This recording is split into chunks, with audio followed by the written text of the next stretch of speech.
बिस्मिल्लाहिर्रहमानिर्रहीम। अस्सलाम वालेकुम स्टूडेंट्स, मैं आप लोगों का biology instructor Shahbaz Hasan biology के एक नए टॉपिक के साथ आपके सामने हाजिर हूँ। स्टूडेंट, लास्ट लेक्चर में हमने डिस्कस किया था साइंटिफिक मेथड को, उसके तमाम स्टेप्स को डिटेल में हमने स्टडी किया था। आज के लेक्चर में भी हम साइंटिफिक मेथड को डिस्कस करेंगे उसकी स्कीमेटिक डायग्राम की मदद से। लेकिन इससे पहले हमारे पास दो डेफिनेशन हैं, एक थ्योरी की डेफिनेशन है और दूसरी हमारे पास लॉ है। पहले हमसे समझेंगे कि थ्योरी क्या है और लॉ क्या है, फिर हम स्कीमेटिक डायग्राम को डिस्कस करेंगे। तो स्टूडेंट, हमारा जो साइंटिफिक प्रॉब्लम होती है उसके ऊपर ऑब्जर्वेशंस की जाती हैं और उन ऑब्जर्वेशंस की बुनियाद पर हाइपोथेसिस बनाए जाते हैं और उस हाइपोथेसिस के ऊपर फिर फर्दर एक्सपेरिमेंट किए जाते हैं। और अगर वो हाइपोथेसिस सही साबित हो जाता है एक एक्सपेरिमेंट करने के बाद, तो उसको एक्सेप्ट कर लिया जाता है। अगर वो हाइपोथेसिस गलत साबित होता है तो फिर उसको रिजेक्ट कर दिया जाता है एक्सपेरिमेंट करने के बाद। तो जो एक्सेप्टेड हाइपोथेसिस होता है उसके ऊपर फिर फर्दर एक्सपेरिमेंट किए जाते हैं मजीद बेहतर अंदाज में समझने के लिए, मजीद बेहतर नताइज के लिए हम मजीद एक्सपेरिमेंट करते हैं उस एक्सेप्टेड हाइपोथेसिस के ऊपर।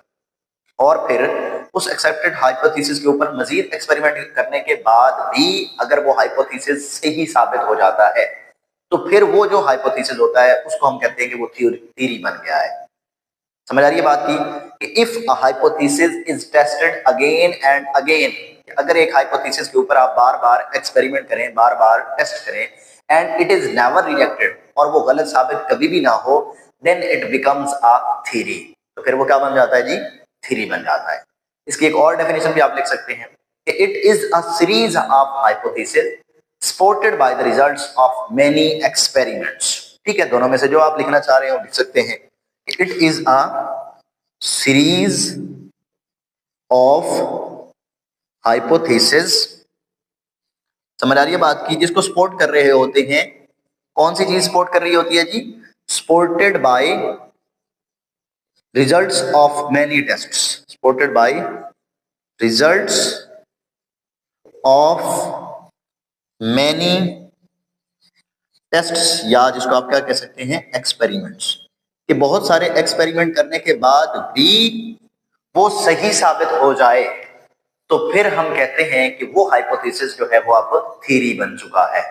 समझ आ गई स्टूडेंट? एक और भी लिख सकते हैं इसकी डेफिनेशन, जैसे मैंने पहले आपको बताया, if a hypothesis is tested again and again and it is never rejected, then it becomes a theory. ठीक है, इसके बाद इसकी एग्जांपल की अगर बात करें तो थ्योरी में हमारे पास थ्योरी ऑफ एवोल्यूशन है। इसके एग्जांपल में अगर हम बात करें कि फॉर एग्जांपल कि हमारे पास जो थ्योरी है, ठीक है, वो जो हम आमतौर पर डिस्कस करते हैं वो हमारे पास क्या है जी? The theory of evolution. Theory of evolution ये हमें क्या बताती है? एक्सप्लेन्स, ये हमें क्या बताती है जी? Explains how species changes, how species changes over the time through the natural selection, over the time through the natural selection। ये एक थ्योरी है जी जो हमें ये बताती है कि स्पीशीज के अंदर जो तब्दीलियां आती हैं कुदरत के निज़ाम से, नेचुरल सिलेक्शन के जरिए से, वो किस तरह से आती हैं। ठीक है स्टूडेंट्स, के इवेंट्स किस तरह से अकर होते हैं ये हमें एक थ्योरी बताती है। समझ आ रही है कि जो जिंदगी के इवेंट्स अकर होते हैं वो हमें थ्योरी से पता चलते हैं। और फिर हमने डेफिनेशन इसकी की, अगर कोई हाइपोथेसिस को बार बार टेस्ट किया जाए और फिर भी वो गलत साबित ना हो तो फिर हम कहते हैं कि वो एक थ्योरी बन गया। इसके बाद एक लॉ। अब अगर जो थ्योरी हमने बना ली है, साइंटिस्ट इसके ऊपर मजीद एक्सपेरिमेंट करते हैं और अपनी पूरी कोशिश करते हैं कि वो थ्योरी को गलत साबित करें। लेकिन अगर सभी साइंटिस्ट के एक्सपेरिमेंट करने के बाद भी थ्योरी गलत साबित नहीं होती तो फिर वो एक लॉ बन जाता है। स्टूडेंट समझ आइए, इसको हमने कहा था कि it is a series of hypothesis. ये क्या हो जाएगा? It is a theory supported by the results of many tests. समझ आ रही है बात की कि अगर एक थ्योरी के ऊपर बहुत सारे एक्सपेरिमेंट किए जाए और वो थ्योरी गलत साबित ना हो, समझ आ रही है, तो फिर वो थ्योरी क्या बन जाता है?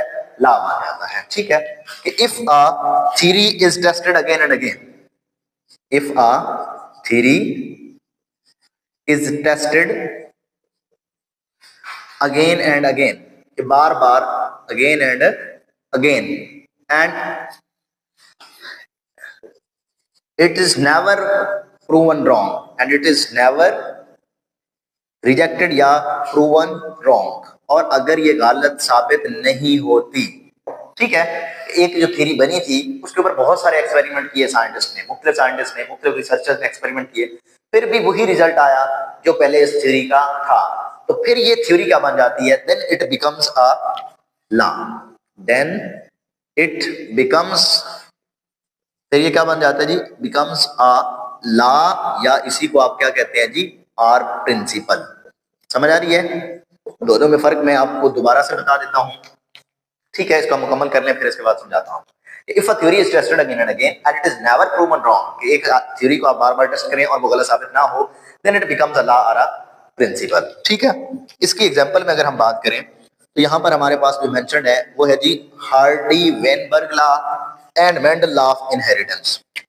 हार्डी वेनबर्ग लॉ, समझ आ रही है स्टूडेंट? ये लॉज हैं जो हम बायोलॉजी के अंदर यूज करते हैं, हार्डी वेनबर्ग लॉ, और दूसरा हमने क्या कहा है जी, Mendel's law of segregation, Mendel's law of evolution, Mendel laws of inheritance, या आप इसको एवोल्यूशन के हिसाब से भी कह सकते हैं। ठीक है, ये हमारे पास कांस्टेंट जो लॉ होता है, ये कांस्टेंट फैक्ट ऑफ नेचर होता है। अ लॉ इज यूनिफॉर्म, एक जो लॉ होता है वो क्या होता है जी, अ लॉ इज यूनिफॉर्म और कांस्टेंट, ठीक है, फैक्ट ऑफ नेचर, ये कुदरत का एक कांस्टेंट, ठीक है, मुस्तकिल फैक्ट होता है, हकीकत होती है। ठीक है स्टूडेंट्स, कि एक थ्योरी अगर हम एक हाइपोथेसिस को बार बार टेस्ट करें और वो हाइपोथेसिस गलत साबित ना हो तो वो एक थ्योरी बन जाता है। ठीक है, एग्जांपल में हमने थ्योरी ऑफ एवोल्यूशन को देखा, और अगर एक थ्योरी को बार बार टेस्ट करें और वो थ्योरी गलत साबित ना हो तो फिर वो एक लॉ बन जाता है। इसकी एग्जांपल में हमने हार्डी वेनबर्ग लॉ और मेंडल्स लॉ ऑफ इनहेरिटेंस को देखा है। ठीक है स्टूडेंट, तो ये हमारे पास दो डेफिनेशन थी, इनको आप इतना लिख के 2 नंबर अपने जो है ना वो पूरे कर सकते हैं। अब हम समझते हैं कि schematic diagram of a biological method या साइंटिफिक मेथड क्या होता है। तो हमने पढ़ा था कि सबसे पहले हमने क्या करना होता है, किसी भी प्रॉब्लम को रिकॉग्नाइज करना होता है। तो सबसे पहला स्टेप हमारे पास है बायोलॉजिकल प्रॉब्लम, फिर उस बायोलॉजिकल प्रॉब्लम के लिए हम ऑब्जर्वेशंस करते हैं, मुशाहिदात करते हैं, ठीक है, अपनी सेंसेस को इस्तेमाल करते हैं, ठीक है, प्रीवियस रिसर्च को इस्तेमाल करते हैं, और उसके ऊपर हम क्या करते हैं जी, मुशाहिदात करते हैं। ठीक है, ऑब्जर्वेशन 2 तरह की होती है, क्वालिटेटिव और क्वांटिटेटिव। उसके बाद हम ऑब्जर्वेशन की बुनियाद पर हाइपोथेसिस बनाते हैं। समझ आ रही है स्टूडेंट? मफरूजा बनाते हैं, जो कि एक स्टेटमेंट होती है जो कि उस प्रॉब्लम का हल साबित हो सकती है। ठीक है, इसके बाद हमारे पास जो अगला है डिडक्शंस, के उन हाइपोथेसिस के जो लॉजिकल रिजल्ट्स होते हैं, जो लॉजिकल रीजनिंग वाले रिजल्ट्स होते हैं, उनको हम डिडक्शंस कहते हैं। डिडक्शंस ड्रा करते हैं उन हाइपोथेसिस से, फिर उन डिडक्शंस के ऊपर हम एक्सपेरिमेंट करते हैं और हम चेक करते हैं कि क्या हमारा जो हाइपोथेसिस था वो ठीक था या गलत था।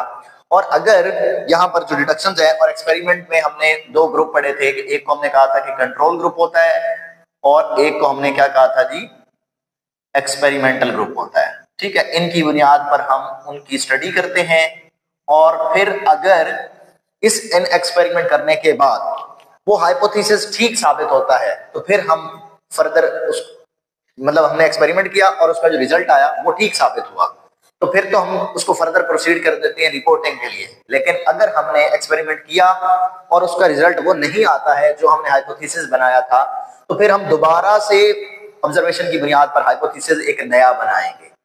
समझ आ रही है स्टूडेंट? कि अगर हमारा हाइपोथेसिस ठीक साबित हो जाता है एक्सपेरिमेंट करने के बाद, तो फिर फर्दर हम क्या करते हैं, उसको रिपोर्टिंग के लिए भेज देते हैं।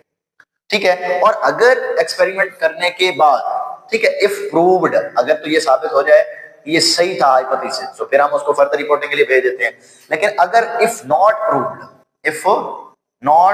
प्रूव्ड, तो फिर क्या होता है जी, हम इसी को यहीं से दोबारा से वापस हाइपोथेसिस बनाते हैं। ठीक है, ऑब्जर्वेशन की बुनियाद पर फिर हम दोबारा से एक नया हाइपोथेसिस बनाते हैं, फिर उसके ऊपर डिडक्शंस निकालते हैं, फिर एक्सपेरिमेंट करते हैं, फिर हम चेक करते हैं कि वो सही साबित हुआ या गलत हुआ। लेकिन अगर सही साबित हो जाएगा फिर हम उसके ऊपर फर्दर रिपोर्टिंग करेंगे।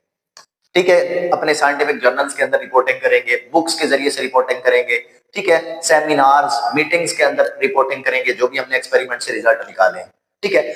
अब इस रिपोर्टिंग के ऊपर अगर फिर फर्दर एक्सपेरिमेंट किए जाते हैं, जैसे हमने कहा कि हम बार बार चेक करने के लिए, करेक्टनेस को चेक करने के लिए फर्दर एक्सपेरिमेंट करते हैं, ठीक है, इसके ऊपर हम फर्दर एक्सपेरिमेंट करते हैं और फिर भी वो हाइपोथेसिस सही साबित होता है, तो फिर वो क्या बन जाता है जी, थ्योरी बन जाता है, जो आज का टॉपिक हमारा था, ठीक है। और फिर हमारे पास जो थ्योरी है या सोल्यूशन है, इसके ऊपर हम फर्दर एक्सपेरिमेंट करते हैं और अगर इन एक्सपेरिमेंट करने के बाद, ठीक है, फर्दर एक्सपेरिमेंट्स हम करते हैं मजीद और फिर वो थ्योरी गलत साबित नहीं होती है, थ्योरी सही साबित हो जाती है, तो फिर वो क्या बन जाता है जी, एक ला बन जाता है। तो ये हमारे पास आज की जो स्कीमेटिक डायग्राम थी साइंटिफिक मेथड की, वो हमने डिस्कस की कि सबसे पहले हमारे पास बायोलॉजिकल प्रॉब्लम होती है, उसकी बुनियाद पर हम ऑब्जर्वेशन बनाते हैं, ठीक, ऑब्जर्वेशन की बुनियाद पर हम हाइपोथेसिस बनाते हैं, हाइपोथेसिस से हम डिडक्शंस निकालते हैं, फिर हम एक्सपेरिमेंट करके चेक करते हैं, हमारा जो रिजल्ट आता है उससे हमें पता चलता है कि जो हमने हाइपोथेसिस बनाया था,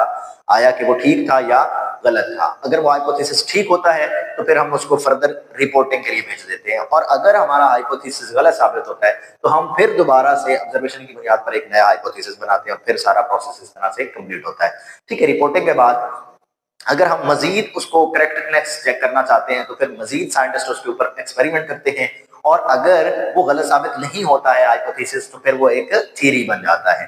अब थ्योरी को भी साइंटिस्ट कोशिश करते हैं कि गलत साबित करें, एक नई थ्योरी पेश करें, अगर फिर वो थ्योरी गलत साबित नहीं होती है तो फिर वो एक साइंटिफिक लॉ बन जाता है या जिसको आप प्रिंसिपल कहते हैं और ये एक uniform constant fact of nature होता है जिसको आप गलत साबित नहीं कर सकते हैं।